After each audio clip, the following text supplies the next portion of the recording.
Tell me this. Have you ever watched a season finale so haunting that it didn't just leave you with questions? It made you question everything. Because that's exactly what Wednesday Season 2 did. And now, Season 3 isn't just around the corner. It's creeping toward us like a shadow in the night.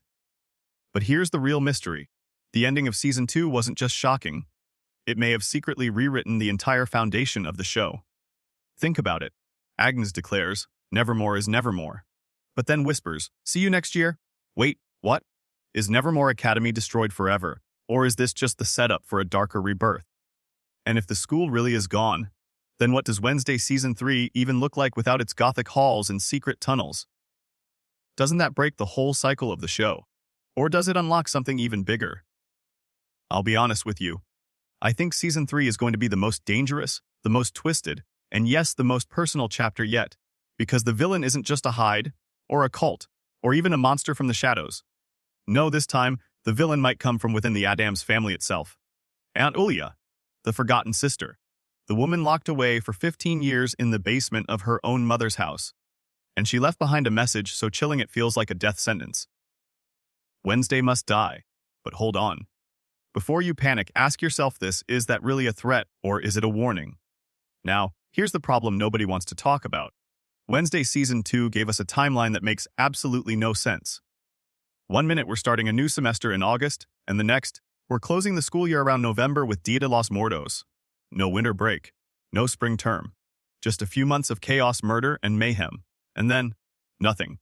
The timeline doesn't fit. And that creates one of the most controversial questions of all. Is Nevermore even meant to survive another year? Or is Netflix preparing to pull the rug out from under us, shifting Wednesday's entire story into new, uncharted territory? And listen, if you're still here, leaning forward, gripping your seat, wondering what really happened in that finale, then this is where you and I become allies in the shadows.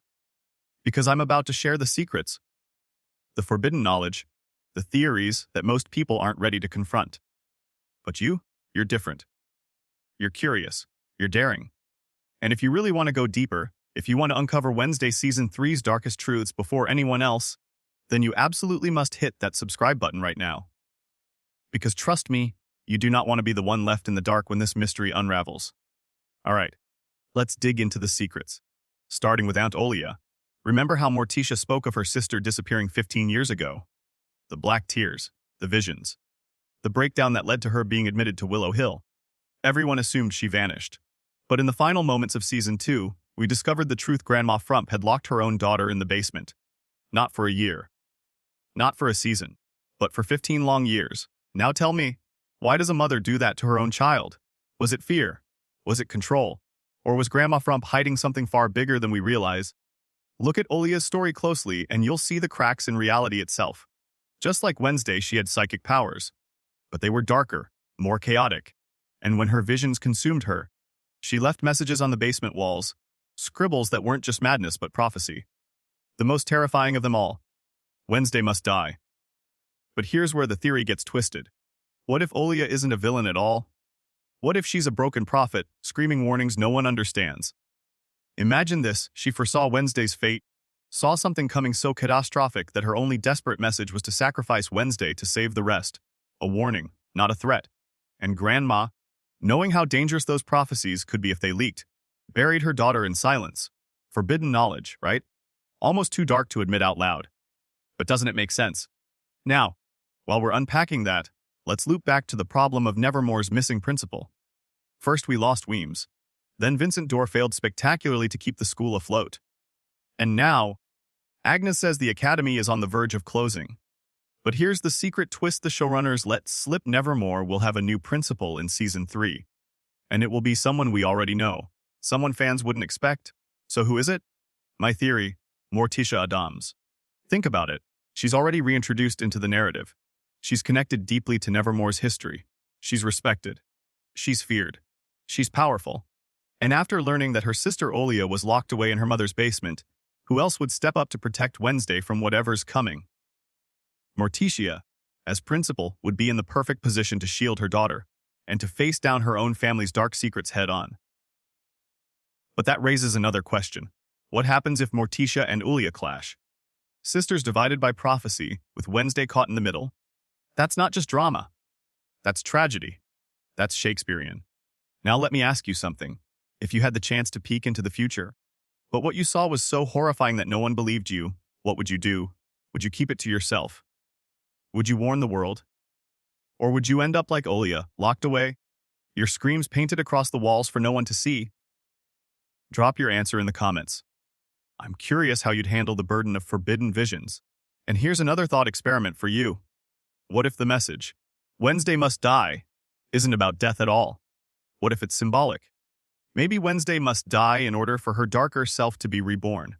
Maybe it's a clue about her powers evolving, about her stepping into a destiny she doesn't even realize yet. Doesn't that feel like exactly the kind of gothic twist this show thrives on? But let's not forget about Enid, the alpha wolf, the friend who once saved Wednesday, but is now lost to her feral form.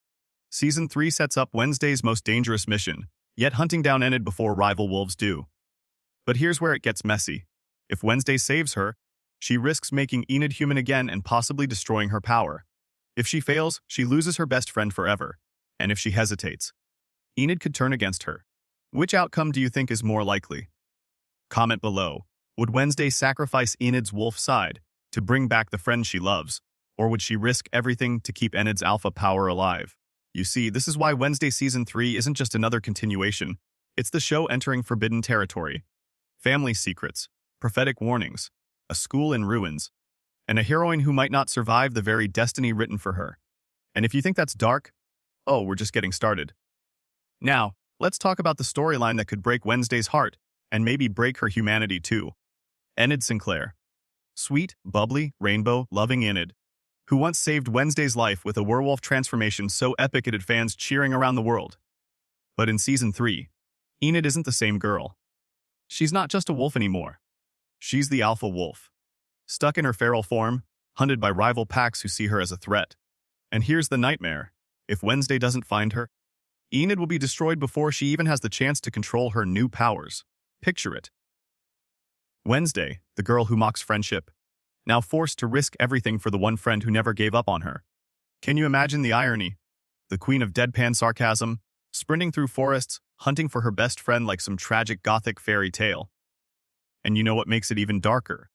Wednesday may have to make the impossible choice, save Enid by stripping away her wolf form forever, or risk losing her completely to the beast inside. Now I want to hear from you. If you were Wednesday, what would you do? Save the human friend you love, or unleash the wolf who could destroy you later? Drop your answer in the comments, because this decision could split the fandom right down the middle. But while Wednesday is out there fighting to bring Enid back, another threat is growing. A secret threat. A forbidden threat. Miss Isadora Capri. You remember her? Cold, mysterious, manipulative. She's not just lingering around Tyler anymore. She's building something bigger. Something dangerous. Rumor has it, she's creating a Hyde pack. Think about that. A werewolf-style pack, but with Hydes. Monsters that don't just transform, they destroy. And who's standing right next to her? Tyler Galpin. Remember him? The sweet coffee boy turned Hyde killer? Yeah, he's back. But now, he's not under manipulation. He's not confused. He's choosing this path. And that, my friends, is even more terrifying. Let's stop here and think what happens if a Hyde pack really rises.